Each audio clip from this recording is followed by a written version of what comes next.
This episode of Political Radar is brought to you by Wuatier. Admiral, radar shows that we have liberals approaching at 3 o'clock, and libertarians at 9 o'clock, and conservatives at 6 o'clock. They're coming from every angle, every viewpoint. Oh, it's Political Radar with your hosts Rhonda and Elliot. Hey, all you political junkies, welcome to Political Radar, the best 30 minutes of unscripted, uncensored political talk you will hear all day. Episode number 19 is underway. Hello. Very good. That means we are one away from number 20, which means you can sponsor. Yay.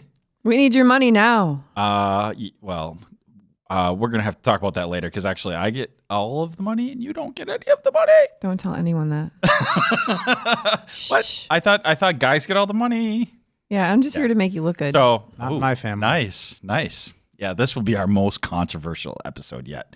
So if you would like to sponsor Political Radar, shoot an email to contact@politicalradar.com and you'll get all the details. And I think it would be super awesome just based on the activity we get in the Political Radar community group on Facebook.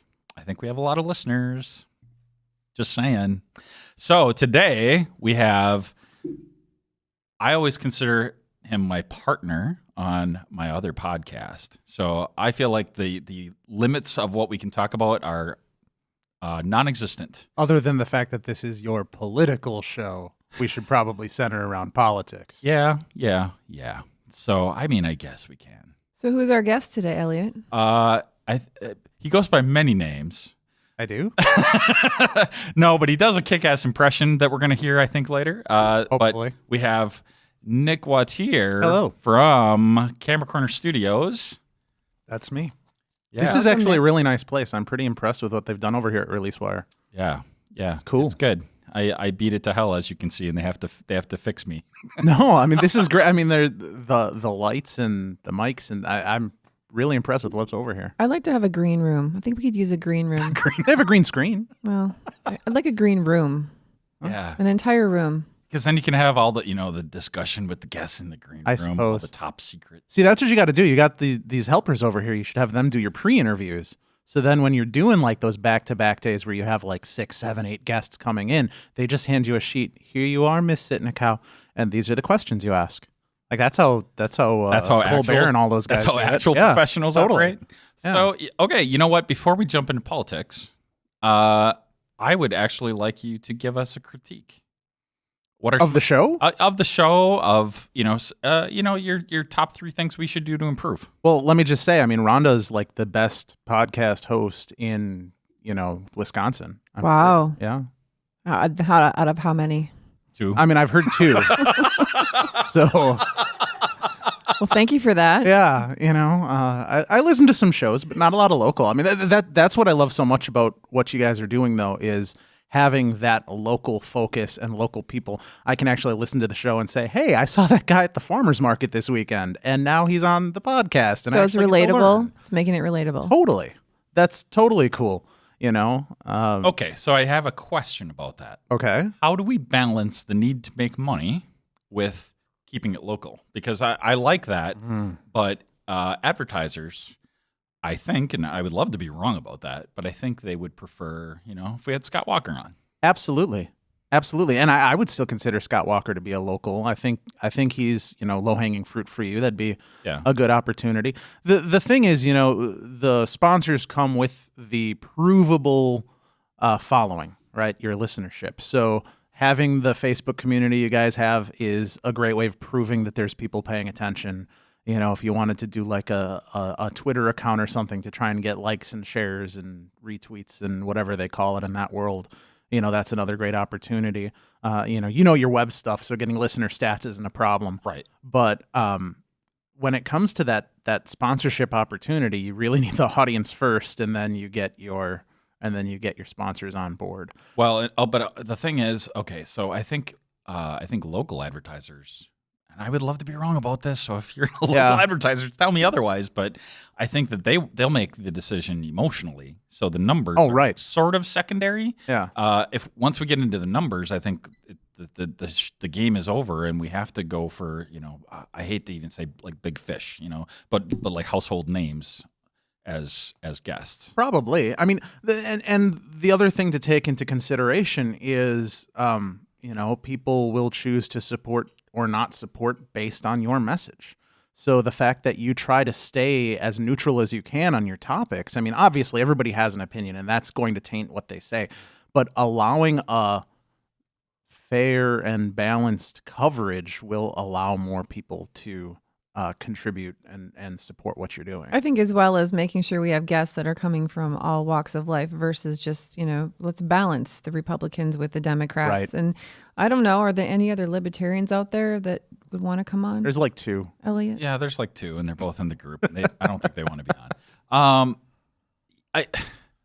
The thing is, though, where the money is in politics is in the echo chambers. Yeah. Fox News and MSNBC make a lot of money. Absolutely. But the money's there because the audience is there. The other side you need to look at, though, is you're not just trying to raise funds as politics. You're trying to raise funds as media. So you have to look at what other media companies are doing. I am absolutely appalled with what Gannett does to make money, and that is allow you to look at 2 or 3 articles a day and then paywall. Yeah. I'm not going to buy your paper. Sell your advertisements. I'm not going to block them. We had this conversation on Ideas by Elliot a while back where, iOS was putting ad blocking right in the operating system. I'm completely against that. I'm still buying the paper.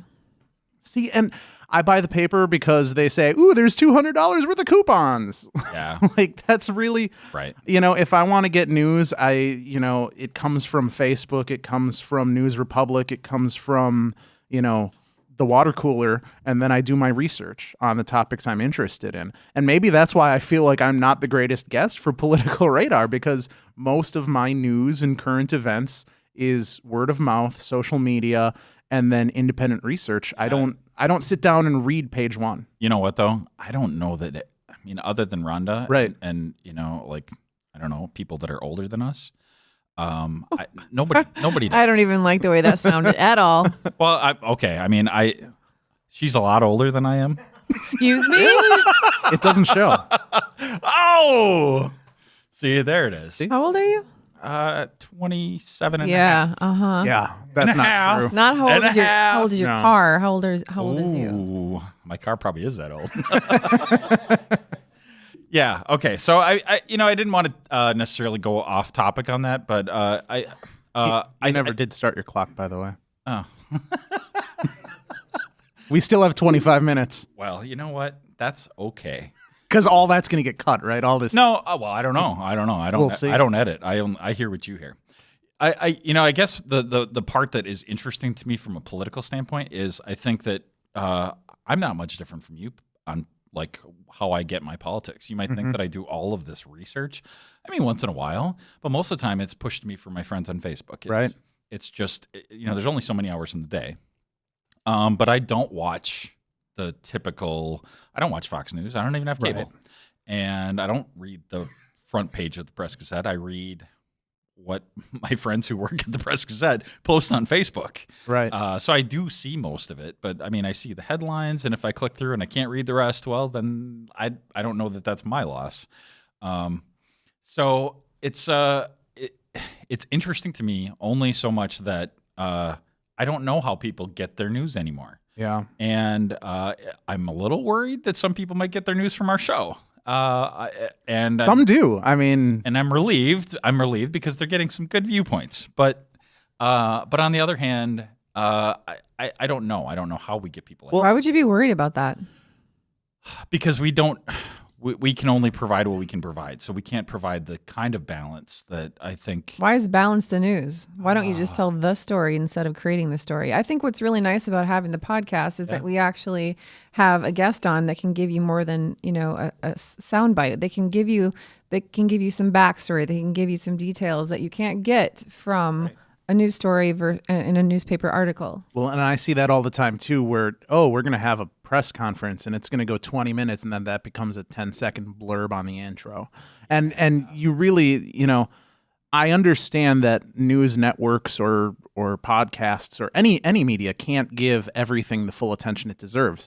However, their job is to give people the best sampler platter they can so that they can find the other sources that will give them the coverage they're looking for. And this has been said before.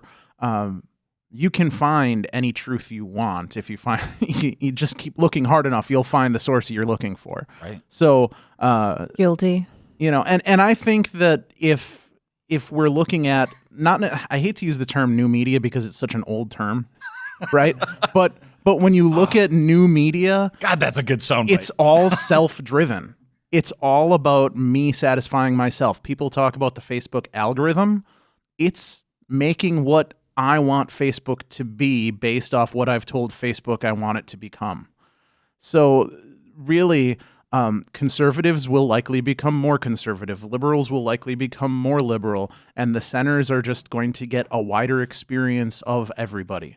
I've had this discussion with Gina where I'm like, she gets upset with me because I don't like some of her posts.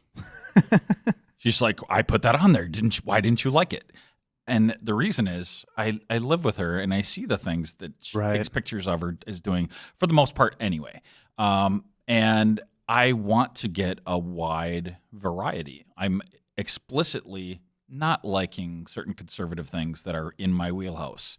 I want to see what the crazy Christian conservatives are saying. I want to see what the crazy socialists are saying. Yeah. I want to have a view of what people are thinking. So are you saying that if you go on Facebook and you start liking whatever you're not really feeling, then you're going to get more of a balanced reality? Yeah, exactly. That's true. And it's totally true. Yeah. So what Facebook does, the like, comments, and shares, just to simplify it, there's a point system. Every time you like, you get 1 point. Every time you use one of those other likes, like the love, anger, laughter, whatever those other, they call them reactions now, that's like 1.5 points. Every time you comment on something, you get 2 points, and every time you share it, you get 4 points. Well, that's conjecture. You're oversimplifying. Right.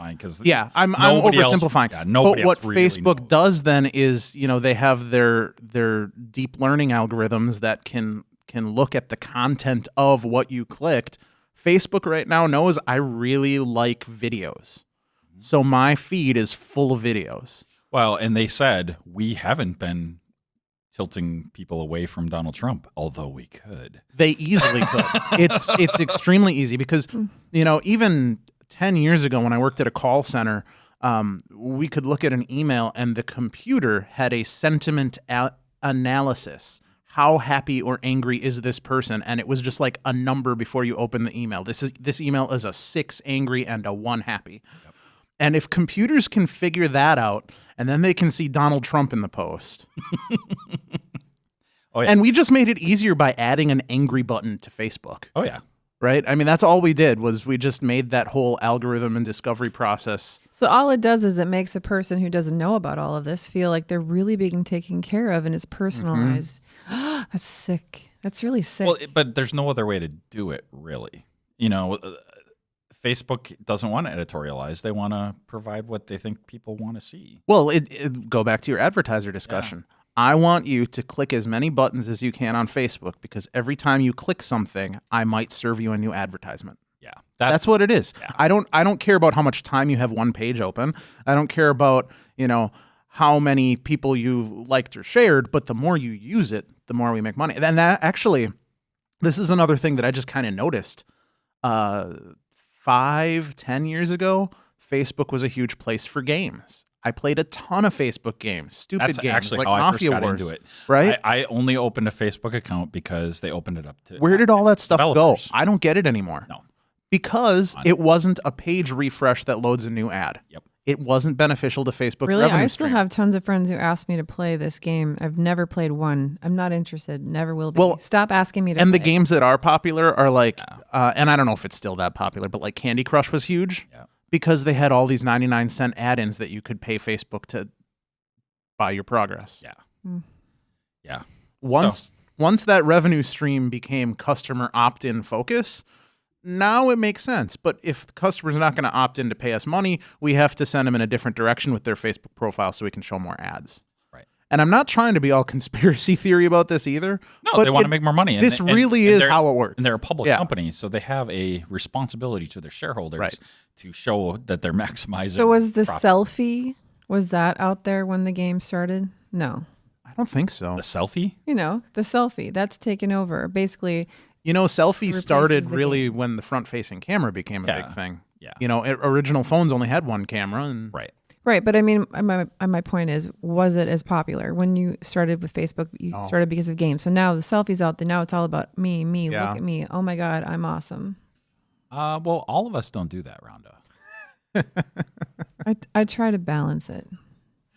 So, okay. So I think that I want to shift gears to I want to get you to what the show's about. Well, I just want to get you to do your impression. It's It was pretty I'll good. try. It was pretty good. But okay, so you can warm up to that. But on that point though, I don't really know because we don't really talk about this stuff that much. But you were a Bernie Sanders supporter or not? I would say yes. Yeah. I mean, I'm not a hard commit, but yes.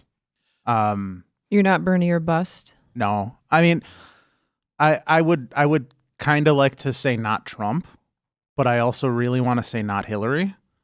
And Bernie was where I was going, and now I know he's probably realistically not going to get it. Yeah, Probably. He's out. He's out. He hasn't officially dropped. He doesn't. So if someone decides to assassinate Hillary, he's the only one left.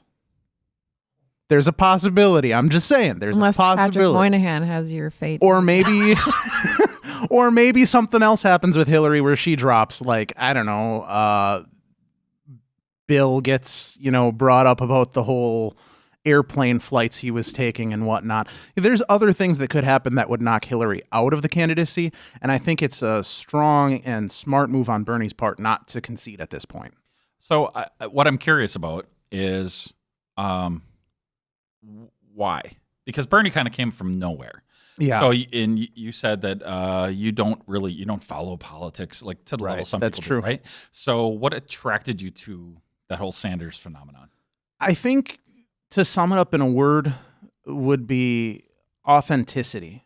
From what I've experienced, and I'm not a long-term someone that's been following politics heavily.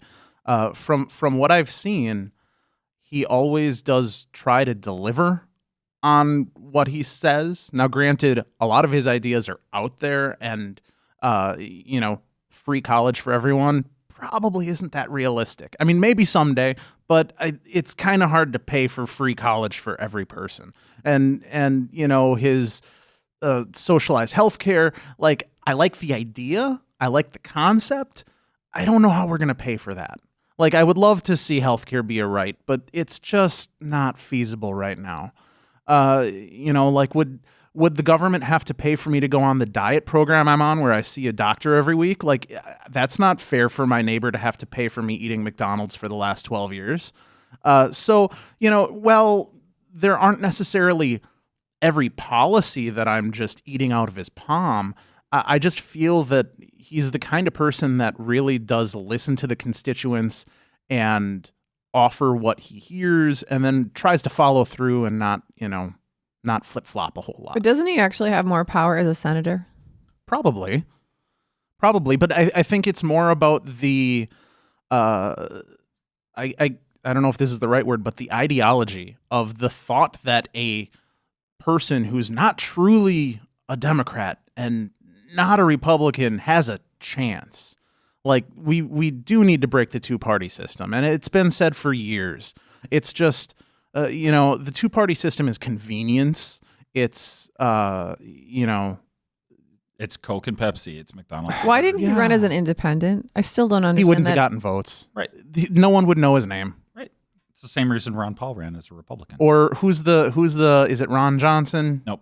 Gary Johnson. So Gary oh, Johnson. wait. Can you Never back heard up? of the guy before I heard about that fan So you're page. saying the reason he wouldn't have gotten votes. So all those people that have been to his rallies, all those people that came out and voted for him, just because he was a Democrat, or because the media ideals? wouldn't have talked about him because he's not a Democrat. So The media would have you think the ignored media him. is the reason why Bernie's out there? Yeah. The media is both the reason that Bernie has a chance and the reason why he's been crushed. It's insane, but it's true. I mean, if at least in my opinion, I shouldn't say what the truth is, but the media has a propensity to push the red-blue. And if you don't take a side, you kind of get left behind. Like, I didn't see, the CNN libertarian debates or the Green debates or the whatever else. I haven't even heard about if they offer those. If they're there, I missed them. I would have loved to see it. But by picking a side, whether it's what he truly believes or not, he opens the world of media up to at least giving him a shot. Now, maybe in 4 years after he's not president, and if he's still around and wants to try again, maybe then, now that he's got the name recognition, he can run as an independent and have a chance. Do you think there's any possibility that he will run as an independent now that he did, according to you, use the media and he's out there? Yeah, I think it could happen. Now, granted, I mean, Bernie's, he's in Senate. He's been there for a long time. I don't know how long he's going to want to stay in the political game. That is a concern. That, is he going to make it through a 4, or realistically these days, given the last few presidencies, the next 8 years? Why wouldn't he? I don't know. I mean, some people will just tire out. I would hope that Bernie's not that guy, because he seems passionate and he seems authentic and legitimate and really wants to try. But, when you start getting into your later years, you just don't want to deal with the BS anymore.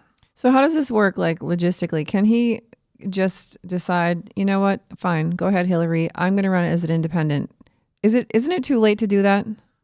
See, I'm the wrong guy to ask, but I know that on the other side of the aisle, they all had to sign an agreement that they wouldn't do that.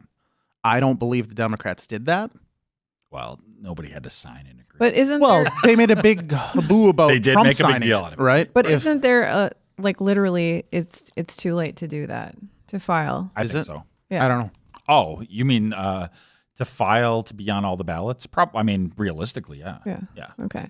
I still hear people talking about that, and I'm wondering if it's No, too late. they don't know. And if he, honestly, if he were to do that, I think he would lose points in my mind. Because like I said, I see so much of the appeal of Bernie as being the authenticity. To hear him in that election year go, well, thanks, Democrats, I got my attention, now I'm going to go somewhere else. I actually would look down on him for doing that. I don't know if it'd be enough for me to change my vote. I don't think there are many people, though, that actually would still write him in. So what's the difference? Yeah, I don't know. Well, if you run as an independent and you're on the ballot, you don't have to be written in. But I'm saying the people that are actually, their mindset of the people that actually want Bernie, they just want him. They don't care. Depends on who you ask. I want everyone to vote their mind so that we can get rid of these two parties, because to me, worthless. I have so many problems with both parties. So this isn't going to happen in the near future. And so November comes and Bernie's done on the ballot. And what are you going to do? Withhold. Wow. Yeah, see, that's horrible. That's another person that we've talked to today that's going to do that. Yeah, I think that's horrible. And it's because I don't like the other two options I'm given, and I'm not educated on any of the other options that, like, is there a Green candidate this year? Is there a Libertarian candidate this year? I don't have a clue. And I know, and it's terrible that I'm saying this, I know how terrible it is to say this, but I know that if I vote for those parties, it doesn't matter. It's a wasted vote. So you think your world and the consequences of your vote would be exactly the same if Trump wins or Hillary? Yeah, and it's going to be the same world. I think that's the perception most people have. See, here's the thing. I'm not a person that says your vote doesn't count. I fully believe in the vote, and I want everybody to go out there and vote. But I can't control the rules. I have a vote, but I'm one out of how many million? And it's easier for me to learn the rules and work with them than it is for me to try and, do all the... You know what? I could... Here's a great example. Take it out of politics. I could offer you a Blackmagic video switch. I could offer you a Sony video switch. I could give you 50 hours worth of shit to read. Sorry, I don't know. I can give you all this stuff to read and do all the research and all the homework, or you can just take one and learn how to use it. Do you want to do the homework, or do you just want to make it work for your silly little YouTube podcast? Well, so one thing you said though is the process. You want to learn the system. Just by living here in Green Bay, Wisconsin, we're at ground zero for right importance of your vote. So actually, your vote doesn't count for 1 out of a million. It's more like 1 out of 50. Yeah. Well, and very important. I did primary vote, and likely by the time the election comes around, I will probably feel more strongly about the other two candidates. I mean, my biggest problem with Hillary, and the reason I don't want to vote for her, is just all of the scandal and just like ignoring some of the process that came with it. I just saw on my Facebook feed today that we're not talking about Benghazi anymore. Okay, great, fine. Thank you. Like that's such a relief. But I just having to deal with that. Like, why did you have a private email server? I don't understand. Like, I'm a tech guy. I understand how email works. I have no reason to put a server in my bathroom.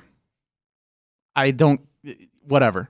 And then on the Trump side, he's just rude. I don't really care about policy at this point. He's not a nice person. That's how I feel. Make America hate again. Honestly, that's what it is. Right. And I just, when I want to talk about, Bernie versus the other two, he's the only person I like. He's inspirational, and he's the only person I want to sit down and have a drink with. And honestly, I can say too, on policy, I'm not exactly a pro Scott Walker, but at least he's the kind of guy that I could sit next to and have a conversation with. I've met him on a few. If he invited you to his, town hall, if you were lucky enough to be invited, otherwise he doesn't really matter. I was invited because I was the guy running the soundboard. So that's true of anybody though. When Obama came to town, that was by invite only too. Yeah. Yeah. And that's the thing, you're going to fill a room with your supporters and with your funders or whatever you want to refer to them. Your unders. I like backers. That. I'm going to refer to everybody as my unders. I said funders. Funder. Or unders. I'm in a high stool right now, so I feel like you are all my. That's a different kind of unders. High stool. So since I didn't start the clock, I don't know how much time we got. I think we're out of time. We're probably out. And to check out the show notes for this episode and all the episodes, you can go to politicalradar.com. This episode is number 19, so politicalradar.com/19. And if anybody would like to follow up with Nick or get any information about your crazy political views of Bernie Sanders, where would they go? I'm going to say the easiest way to get a hold of me is Twitter, because not enough people talk to me there. That was your opportunity to do the Bernie voice. Oh. Feeltheburn.com. Is that it? I don't even know. It's probably BernieSanders.com. So, try me on Twitter at Wuatier, ENTWAUTIERENT. Perfect. If you enjoyed this episode of Political Radar, please share it with your friends on Facebook and Twitter. Even better, submit a show review to iTunes or Stitcher. To listen to other episodes of Political Radar, please visit politicalradar.com/episodes. To support our podcast, please visit our sponsors who make the show possible. You can do this by visiting politicalradar.com/sponsors. Thanks for listening to Political Radar. To ensure that you never miss an episode, subscribe on iTunes or your favorite podcast app. To stay up to date, visit politicalradar.com or connect with us on Facebook or Twitter. This episode of Political Radar is brought to you by ReleaseWire. ReleaseWire is a powerful media engagement service connecting businesses to journalists and bloggers. If you need to get the word out about your business, ReleaseWire is an effective and affordable way to reach journalists and bloggers who are truly interested. And we have a special offer for you today. Submit your first on-demand press release with ReleaseWire and save 25% by entering the discount code PoliticalRadar. That's Political Radar. ReleaseWire, from release to results. Political Radar is a proud member of the Newsmakers Podcast Network, an ever-growing network of podcasts covering a wide range of topics. Check them out at npcn.tv.